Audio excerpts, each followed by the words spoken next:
امام شاہ ولی اللہ دہلوی کی حجت اللہ البالغہ کی بنیادی اساس ہی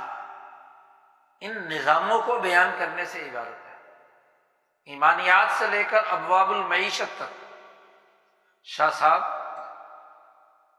ہر ایک دائرے سے متعلق جو سسٹم اور اس سے متعلقہ امور ہیں اسے بڑی وضاحت کے ساتھ بیان کرتے ہیں۔ اب آپ ہی بتائیے کہ جب معیشت کے ممکنہ یہ 4 مرحلے ہیں کہ دولت پیدا کیسے ہوگی، دولت کی تقسیم کیسے ہوگی، دولت کا تبادلہ کیسے ہوگا، دولت کا استعمال کیسے ہوگا، قرآنی آیات اور احادیث ان چاروں کے بارے میں بنیادی رہنمائی فراہم کرتی ہیں کہ پیدائش دولت کے کون کون سے طریقے صحیح اور درست ہیں، انسانیت کے لیے مطمئن معاشی نظام بنانے والے ہیں، اور کون کون سے طریقے وہ ہیں جو دولت کی پیدائش کے فاسد، غلط، باطل اور ناجائز انسانی معاشرے کو غیر مطمئن بنانے والے ہیں۔ دونوں طریقوں کی وضاحت نبی اکرم صلی اللہ علیہ وسلم نے فرما دی، طریقہ کار بیان کر دیا اس کا۔ خاص طور پر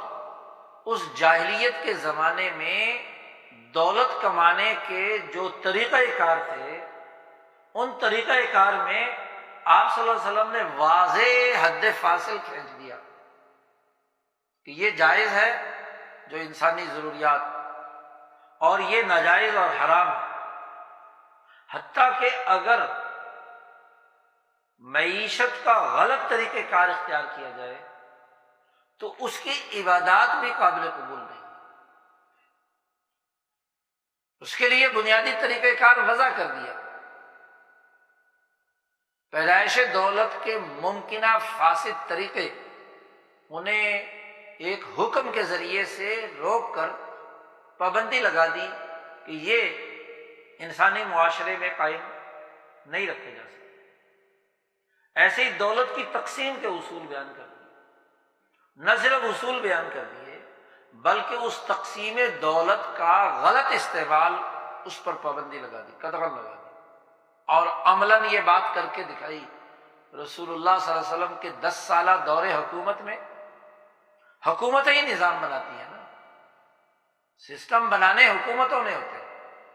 تو ریاست مدینہ میں اگر معیشت کا کوئی نظام نہیں تھا تو صرف نماز پڑھانے کی حکومت تھی، وہ تو مکہ مکرمہ بھی نہیں حاصل تھی۔ مدینہ منورہ میں آ کر جو ریاست تشکیل دی ہے اس میں اگر نظام معیشت نام کی کوئی چیز نہیں ہے، صرف اصول ہی ہے، اخلاقیات ہی ہیں، کوئی عمل کرے نہ کرے نہ کرے، تو ایسا تو نہیں تھا،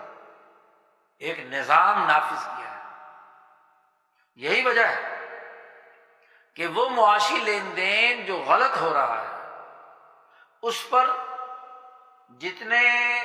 منذرین ہیں، مبلغین ہیں، دین کی تعلیم دینے والے معلمین ہیں، ان غلط طریقوں پر نکیر کر رہے ہیں۔ زید بن ارقم کے ایک غلط بیع اینا کے طریقہ کار پر عائشہ صدیقہ نے کہا کہ ان کا وہ جہاد، ان کا وہ نماز، ان کی وہ عبادات جو محمد مصطفیٰ صلی اللہ علیہ وسلم کے ساتھ انہوں نے کی تھی وہ سب ضائع ہو گئی۔ اس سے بڑی سخت بات اور کیا ہوگی؟ جی، عمر فاروق نے باقاعدہ مدینہ کے بازاروں میں ایک کوڑے والا مقرر کیا ہوا تھا جو کسی بھی معاشی معاملے میں لین دین غلط طریقے سے کرتا ہے تو فوراً وہ کیا ہے، ایکشن لیتا ہے۔ اور اعلان کر دیا عمر فاروق رضی اللہ تعالیٰ عنہ نے کہ جو آدمی ہمارے طریقہ کار اور سسٹم کے مطابق ہمارے بازار میں خرید و فروخت نہیں کر رہا وہ اپنی دکان اٹھا کر ہمارے بازار سے باہر نکل جائے، اس کو یہاں کاروبار کرنے کی اجازت نہیں۔ اور نظام کیا ہوتا ہے؟ سسٹم کی طاقت سے کسی چیز پر عمل درآمد کرایا جاتا ہے۔ تو دولت کی پیدائش کا بھی ایک نظام متعین فرمایا، قرآن حکیم نے اس کے اصول معاشیات متعین کیے ہیں، اس کی اساس پر معاشی نظام وجود میں آئے گا، دولت کی پیدائش کا، پھر دولت کی تقسیم کا اصول بھی بیان کیا کہ تقسیم انسانی ضرورتوں، انسانی احتیاجات اور ان کی محنت اور ان کی کاوشوں کے طریقے کے طور پر منصفانہ ہوگی، نہ کہ ظالمانہ۔ بے شمار احادیث میں اور آیات قرآنیہ میں تقسیم دولت کے منصفانہ عمل کی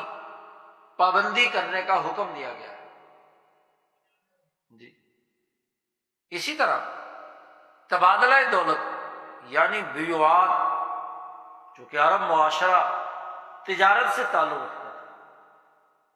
پیدائش کا تو ذریعہ ایک ہی تھا، زراعت،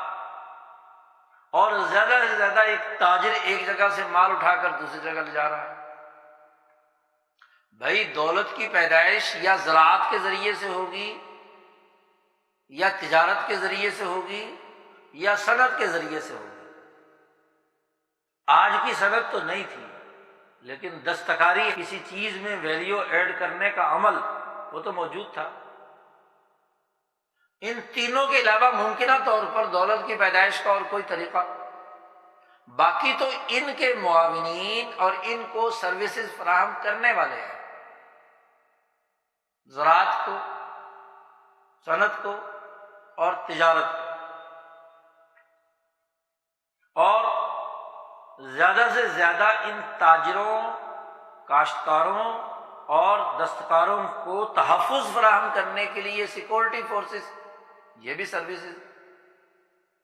حکومت کا انتظامی ڈھانچہ، عاملین، گورنرز، حکمران، یہ بھی ان کے تحفظ کے لیے، ان کو سروس فراہم کرنے کے لیے، تاکہ لوگ امن سے تجارت کریں، امن سے رہے اور اپنی زراعت، کوئی ڈاکو زراعت کا مال چھین کر نہ لے جائے، کوئی جاگیردار کسی پر ظلم نہ کرے، اس لیے یہ سیکورٹی فورسز اور انتظامی ڈھانچے بنائے جاتے ہیں۔ تو یہ بھی سروس کا کام ہے، خدمات سر انجام دینی، ورنہ بنیادی طور پر تو تین ہی شعبے، اس کے علاوہ تو تخلیقی شعبہ تو کوئی نہیں۔ اب آپ دیکھیے کہ دولت کی جو تبادلے کا عمل تھا، بیوعات کا، مکے کی سوسائٹی میں خاص طور پر یہ بیوعات کا معاملہ زیادہ اہمیت رکھتا تھا، اس لیے کثرت سے احادیث اور آیات اس تجارت کے شعبے سے وابستہ ہے۔ کتاب البیوع آپ کو ہر فقہ کی کتاب میں ملے گا۔ اس کی بڑی وجہ کہ خرابی کا مرکز وہی تھا۔ دولت کی پیدائش اس زمانے میں نیچرل طریقے سے ہوتی تھی، زراعت سے ہو رہی ہے، دستکاری سے ہو رہی ہے، اور اس میں خرابیاں جو واضح بھی ہوئیں وہ بھی مدینہ جا کر، مدینے میں جو کاشتکاروں سے متعلق امور تھے، زمین کی تقسیم کے جھگڑے تھے، پانی کے جھگڑے تھے، آپ صلی اللہ علیہ وسلم نے وہ نمٹائے اور ان کا ایک درست نظام بنا دیا زراعت کا۔ دستکاری جو چھوٹی موٹی تھی، کھجور کے پتوں سے بنانے والی چیزیں، کپڑا بننا وغیرہ وغیرہ، اور اکثر وہ باہر سے چیزیں آتی تھی، تو وہاں کے اس دور میں، وہاں کے معاشرے میں، معیشت میں سب سے زیادہ اہم کردار تجارت کا تھا۔ اس لیے بیوعات سے متعلق تفصیلی مسائل اور اس کا پورا سسٹم ہمیں بیوعات کی کتابوں میں ملتا ہے، خرید و فروخت اور لین دین کے حوالے سے۔ اب تبادلہ دولت کے حوالے سے ایک مستقل نظام نبی اکرم صلی اللہ علیہ وسلم نے وضع فرمایا، اور پھر